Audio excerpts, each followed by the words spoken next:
Obrigado, parabéns aí pela apresentação. Então, vamos abrir as perguntas. Por favor, alguém tem... Por favor, se identifique. Lá temos... Lá atrás...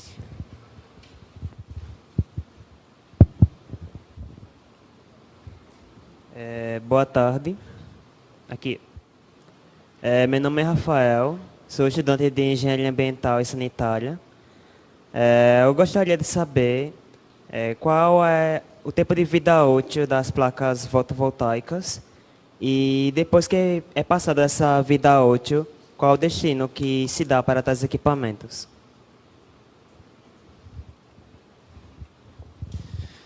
Ok, obrigado pela pergunta. Bom, equipamentos fotovoltaicos, sistemas fotovoltaicos são compostos por uma série de diferentes equipamentos, cada um com a sua vida útil, né? Mas normalmente um sistema fotovoltaico, os principais componentes deles já têm uma vida útil bastante mapeada, em especial as tecnologias mais amadurecidas, né, que já são utilizadas há diversas décadas. Um módulo fotovoltaico de silício cristalino ele tem uma vida útil de mais de 25 anos. Por que eu digo mais de 25 anos? Porque a garantia de fabricante, o equipamento sai de fábrica com uma garantia normalmente de 25 anos. Existem equipamentos fotovoltaicos mais modernos que utilizam componentes ainda mais resistentes à ação do tempo e que saem da fábrica com garantia de 30 anos. É o caso de módulos vidro-vidro com um substrato interno. Em vez de você utilizar um encapsulante de EVA, você utiliza um encapsulante de silicone, né? Aí você tem silício, silício, silício, a célula também de silício. Ele todo praticamente usa óxido de silício e silício. Então ele é mais resistente, por exemplo, à ação de radiação ultravioleta. O inversor fotovoltaico normalmente tem uma vida útil que varia de 10 a 25 anos com garantia de fabricante, dependendo do fabricante, tá? No total, existem usinas fotovoltaicas operando há mais de 25 anos no mundo, algumas operando há 30 anos e sendo monitoradas. Mesmo no caso de um equipamento que é danificado, que precisa ser substituído ou que chegou no final da sua vida útil, uma das características importantes dessa tecnologia é que ela tem mais ou menos 90 a 95% de capacidade de ser reciclada, voltar para a cadeia produtiva. Inclusive, existe um programa internacional dos fabricantes que se chama PV Cycle, que é um programa de reciclagem para equipamentos fotovoltaicos. Nesse programa, os fabricantes que fazem parte desse grupo, né, dessa aliança, na hora de vender o seu equipamento, dentro do custo de venda do equipamento, já está incorporado o custo de decomissionamento. Ou seja, quando acaba a vida útil desse equipamento, você devolve ele para o seu fabricante e o fabricante volta o equipamento para a cadeia produtiva inteira, mandando ele para uma fábrica de reciclagem, desmontar, né, o equipamento, fazer a reciclagem, para que esses materiais voltem para a cadeia produtiva.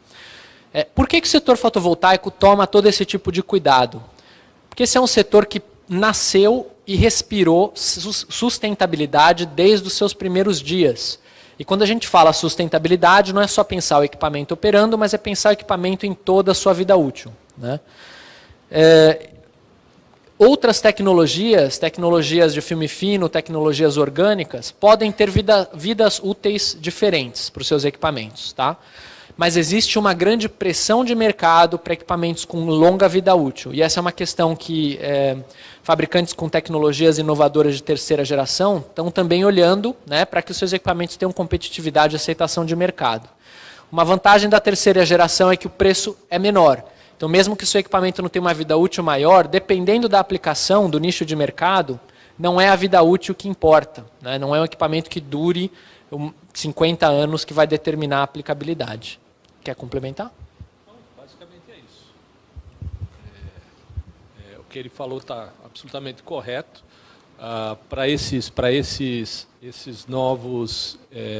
essas novas tecnologias que estão acontecendo, as tecnologias de terceira geração, um dos temas de pesquisa principal é realmente a durabilidade desses painéis, exatamente com o tempo, né, o aging desses painéis, principalmente as tecnologias orgânicas, onde isso é muito mais crítico, ok?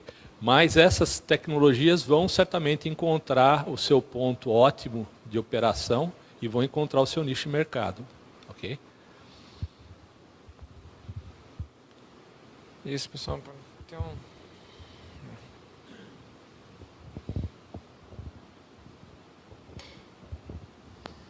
Parabéns aos três pelas apresentações. Meu nome é Nelson Antoniossi, da Universidade Federal de Goiás. De todos os componentes do painel, quais não são fabricados no Brasil em escala comercial? E por quê e o que falta para que isso ocorra? Tá, ok? Obrigado pela pergunta. O Brasil atualmente ainda fabrica um número restrito de componentes de um sistema fotovoltaico em grande escala, né? A gente tem um trabalho muito importante que foi feito pela Academia Brasileira em universidades para fabricar em plantas piloto diferentes módulos de diferentes tecnologias, né? Então, silício cristalino, filmes finos são fabricados também em escala piloto. Orgânico e células sensibilizadas por corante, por exemplo, só para dar alguns exemplos.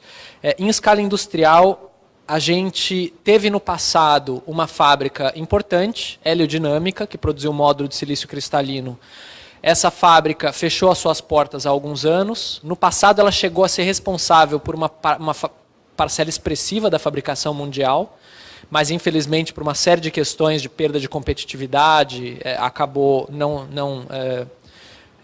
se sustentando. E agora o que a gente percebe é uma nova fase de investimentos. Tá? Então, os fabricantes, por exemplo, internacionais, empresas nacionais que atuam em outros segmentos estão começando a anunciar fábricas para o país, de grande porte, com tecnologias novas, né?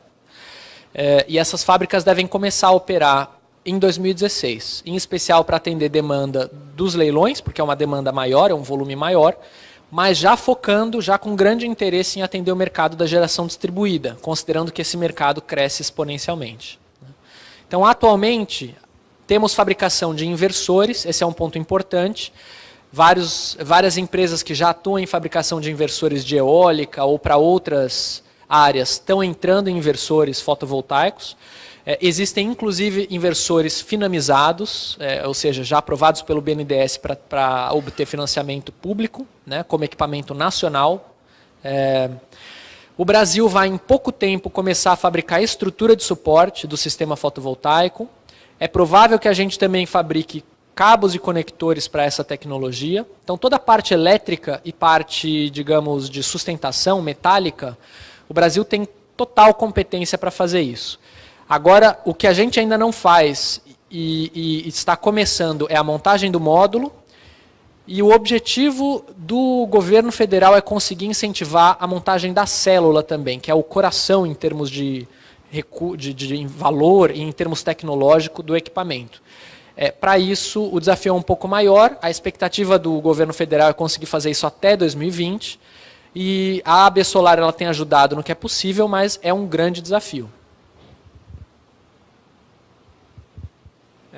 Essa parte dos wafers, né, que seria essa parte do semicondutor mesmo, né, realmente são poucos países no mundo que realmente fabricam, né, a maioria são montadoras, da mesma forma que a gente tem em outras áreas aí industriais, né? Só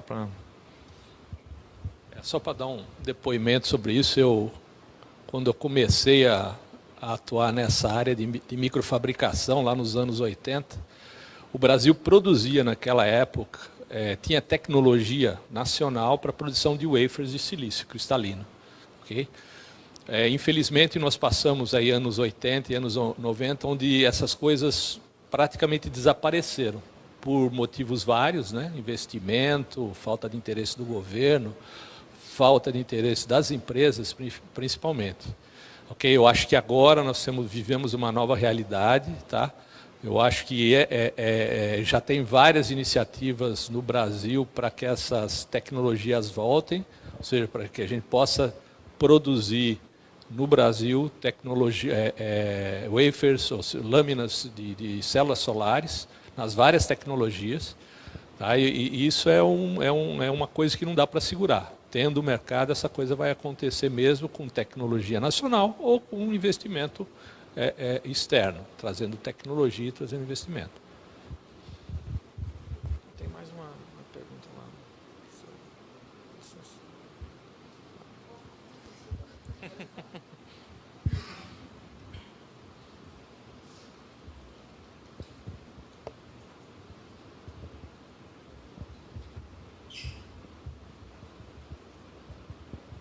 Obrigado. Bom dia a todos. Parabéns pela palestra, né? Meu nome é Felipe. Eu queria saber duas coisinhas rápidas. Primeiro, se os estados de Minas e São Paulo, eles concederam só incentivos no que tange ao ICMS, né, para viabilizar aquela alavancagem no leilão, ou se foram concedidos outros incentivos, e quais incentivos você entende que seriam necessários ainda para uma consolidação mais rápida da tecnologia, né, principalmente no setor de geração distribuída. E se a questão da compensação, aí já é uma outra pergunta, a questão da compensação de energia, eu sei que você pode gerar hoje e compensar, salvo engano, em até 18 meses para o futuro. Não haveria uma distorção quando eu gero numa bandeira verde e compenso depois numa bandeira vermelha, por exemplo, né? A energia não teria um valor mais caro depois. E o mesmo acontece no horário de pico, né? Eu vou gerar durante o dia e vou consumir no horário de pico. Isso não pode acabar dando uma distorção no sistema? Obrigado. Obrigado. Foram várias perguntas em uma. Vamos lá. Bom, começando pela primeira parte. Vamos lá, agora me fugiu a primeira parte. Obrigado. Minas Gerais e São Paulo. Um dos motivos pelos quais Minas Gerais e São Paulo conseguiu atrair esses investimentos e conseguiu que os empreendedores tivessem competitividade no leilão foi redução tributária de ICMS, mas não só isso. Houve também, por exemplo, uma melhoria do procedimento de licenciamento ambiental, que é uma questão que tem custo para os empreendedores. O fato de São Paulo e Minas Gerais ter uma boa rede de transmissão e distribuição também conta a favor, facilita para o empreendedor achar um local para desenvolver o seu projeto perto da linha de transmissão e distribuição. Isso reduz custo, porque ele que é responsável por, né, construir a infraestrutura que vai levar o projeto dele até um ponto de conexão com a rede, né? E tem um outro ponto muito importante, que é o envolvimento do governo municipal, né? O governo municipal ele pode ajudar muito no que diz respeito à terra, à disponibilidade de terra para fazer o projeto, o custo da terra para fazer o projeto e a questão do imposto sobre serviço, o ISS, que é uma prerrogativa municipal. Então, vou dar um exemplo do município de Dracena, no interior de São Paulo. Esse município fez um esforço coletivo, vereadores e prefeito, para reduzir o ISS para a instalação de usinas fotovoltaicas no município, de 5% para 0%. Essa redução de 5%, ela tem um impacto grande na competitividade do empreendedor, do projeto que é realizado naquele município. E como consequência disso, aquele município conseguiu trazer 90 megawatts em projeto fotovoltaico, 3 grandes usinas para lá. Ou seja, o município vai receber investimentos da ordem de 450 milhões de reais até 2017, um investimento sem precedentes para o município, tá? Então eles estão muito contentes com essa oportunidade e com o que isso vai representar para o desenvolvimento econômico da região. E isso foi fruto de uma iniciativa do próprio governo, né? Uma mobilização local. É o tipo de exemplo que pode ser replicado em outras regiões do Brasil, né? Com sucesso. Uma outra questão importante não é só o ICMS sobre o equipamento, mas é sobre a energia. Então, no estado de São Paulo, as empresas que vão comercializar a energia de leilão, elas também tiveram uma redução da carga tributária sobre essa energia que elas vão vender. E isso, de novo, traz competitividade para o projeto. O empreendedor consegue descer um pouco mais o preço dele, porque ele sabe que tem essa margem, né? Então, essa é a parte de competitividade. O que mais temos de pergunta? Compensação, tá. Sobre a compensação de energia, primeiro são não 18, mas 36 meses. Você pode compensar essa energia em até 36 meses. O que de fato é bastante tempo, né? E aí pode ser que nesse meio do caminho, entre a geração e a compensação dessa energia, você tenha algum reajuste tarifário no meio do processo. Grosso modo, a probabilidade é de que o seu sistema seja projetado para que a energia seja compensada no mês, ou, grosso modo, 2, 3, talvez 6 meses no máximo, né? Pelo perfil de consumo do cliente. É improvável que você leve o crédito por 36 meses, a não ser que o seu sistema seja projetado de uma forma não ideal. Uma outra questão importante é que você pode cadastrar outras unidades consumidoras em seu nome para abater essa energia no mesmo mês em que você gerou, mas numa outra unidade consumidora. Vamos dar um exemplo clássico. Uma pessoa que mora num apartamento na cidade, mas tem uma casa no campo, por exemplo, uma casa na praia. Ela vai poder gerar energia no telhado na sua casa na praia, que tem bastante sol, e vai poder usar a energia para abater o consumo da casa na praia, que não consome muito porque ele não permanece a rotina dele lá, e para abater ainda o consumo da casa dele na cidade, desde que esteja na mesma área de concessão, ou seja, junto à mesma distribuidora, né? E a ideia é que a gente possa ampliar a compensação desses créditos, tá? Para que você tenha não só uma pessoa compensando o crédito dela mesma, mas você possa ter um pool de investidores compensando o crédito.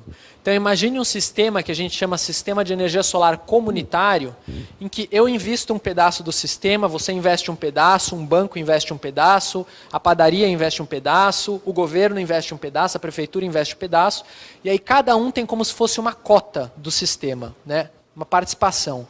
Então quando a energia é gerada, no final do mês, você computa quanto de energia foi gerada e você separa a cota de cada um dos sócios, dos investidores nesse projeto comunitário. E aí você ganha um pedacinho dessa energia para bater do seu consumo, a prefeitura ganha um pedaço, a empresa ganha um pedaço, o banco ganha um pedaço, etc. Então, esse é o tipo de modelo que atualmente não existe no Brasil e que a gente quer fomentar para que isso seja desenvolvido também. Deixei algum pedaço de fora da pergunta? Tá, a geração no horário de pico, para o cliente residencial, o preço ele é flat o dia inteiro, né?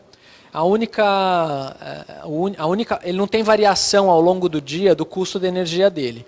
Um cliente comercial ou industrial pode estar numa categoria em que o preço da energia varia ao longo do dia. E aí o que acontece atualmente, na verdade, é uma injustiça. Porque eu não mostrei aqui esses gráficos, não trouxe nessa apresentação, mas se você acompanhar o uso da energia no setor elétrico brasileiro, a gente sabe que a energia não é mais consumida prioritariamente no período do final do dia.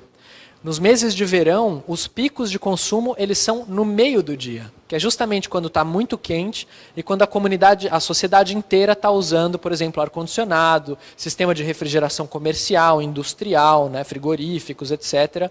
Isso está tudo rodando a todo vapor, né? Essa é uma realidade que o Nordeste já conhece bem. Então, aqui durante o dia se consome bastante energia pela questão da refrigeração, né? E não só nos meses quentes, isso tem acontecido mais, então durante o verão se consome mais energia no Brasil do que durante o inverno, mas no meio do dia se consome mais energia do que no período da noite, em especial no período quente. Todos os recordes das diferentes regiões do Brasil, dos subsistemas do setor elétrico brasileiro, todos os recordes picos de geração são entre as 11 horas da manhã e as 5 horas da tarde. E é no período que a energia solar poderia ter maior valor, né? Poderia estar contribuindo e ser valorizada por isso. Mas sabe quando você paga mais caro pela energia elétrica? De noite. A energia elétrica é mais cara no final do dia, né? E isso acaba sendo muito ruim para a energia solar, porque no final do dia, se você não tem sol, você não está gerando energia com energia solar.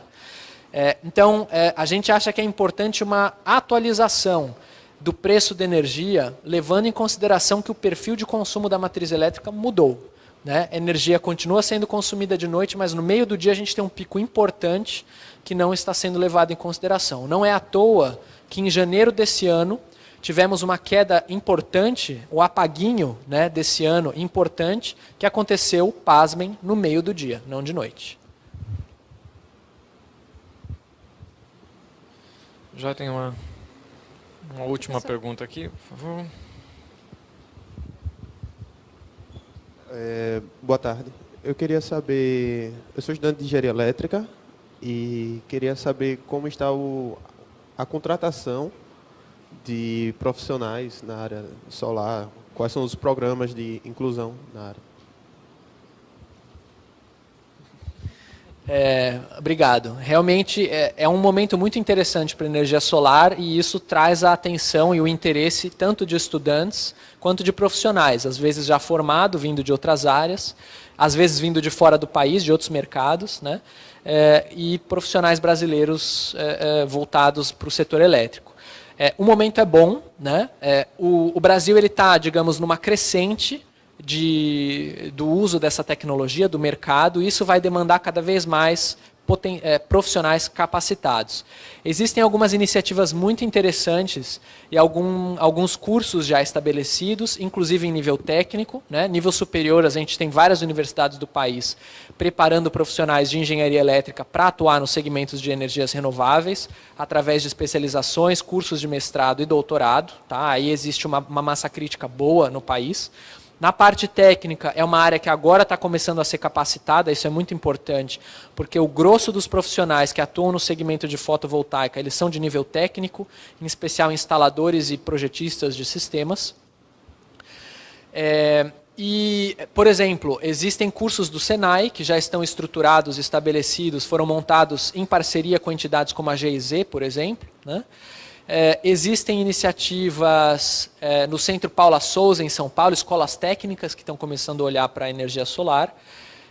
E existem cursos de curta duração, alguns deles feitos por empresas do setor, que fazem cursos de curta duração para capacitar profissionais, e alguns feitos junto a universidades. Tá? Então, eu não posso aqui citar um curso ou outro específico, mas você pode buscar por esse tipo de oportunidade junto a universidades, junto a centros de formação técnica, junto ao Senai, que é um bom foco, um bom parceiro para esse tipo de ação, e até mesmo junto a empresas do setor.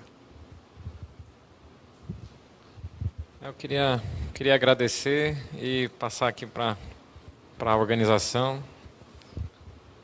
Como a gente já está um pouco, na verdade, bastante avançado do tema, né? Então depois você pode procurar um dos palestrantes conversar. A gente gostaria de agradecer a todos os presentes, professor Douglas, pela moderação da mesa, os participantes pela contribuição no debate. Estaremos à tarde de volta com a mesa redonda de energia heliotérmica. Muito obrigada.